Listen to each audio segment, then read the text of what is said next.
අපේ research topic series එකේ final video එක තමයි අද අරන් ඉවිත් තියෙන්නේ. මේ වීඩියෝ එකෙන් අපි කතා කරන්නේ වැදගත් ස්ටෙප්ස් දෙකක් වන ස්ටෙප් 3 සහ ස්ටෙප් 4 ගැන. ඔය කලින් දව part 1 part 2 වීඩියෝස් බලුවේ නැත්නම් ඒ දෙකේම links පල්ලෙහා description එකේ දාලා තියෙනවා. ඒක බලලම අද වීඩියෝ එකත් එක්ක join වෙන්න. තුන්වෙනි වැදගත්ම දේ don't go to abroad.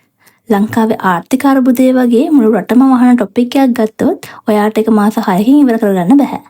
ඒ වෙනුවට එක ස්පෙසිෆික් කරන්න.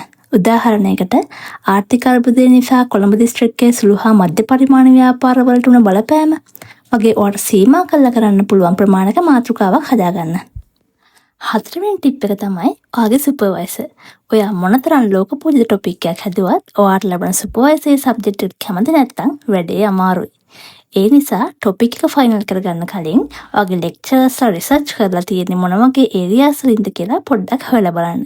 එයාලා කැමති තියෙන පැත්තකින් ටොපික් එකක් හැදුවොත් ඔයාට ලේසියෙන් ඒක හදාගන්න පුළුවන්. ඉතින් තාමත් ටොපික් එකක් හිතාගන්න බැරුවලත වෙන ඔයාගේ කැම්පස් එකේ යාළුවෝ ඉන්නවා නම් දැන්ම මේ වීඩියෝ එක යාළුවාට ෂෙයා කරන්න. රිසර්ච් එක ගැන තාම මොනවා හරි ප්‍රශ්න තියෙනවා නම් පල්ලෙහාන් කමෙන්ට් කරන්න. හැමෝටම good luck.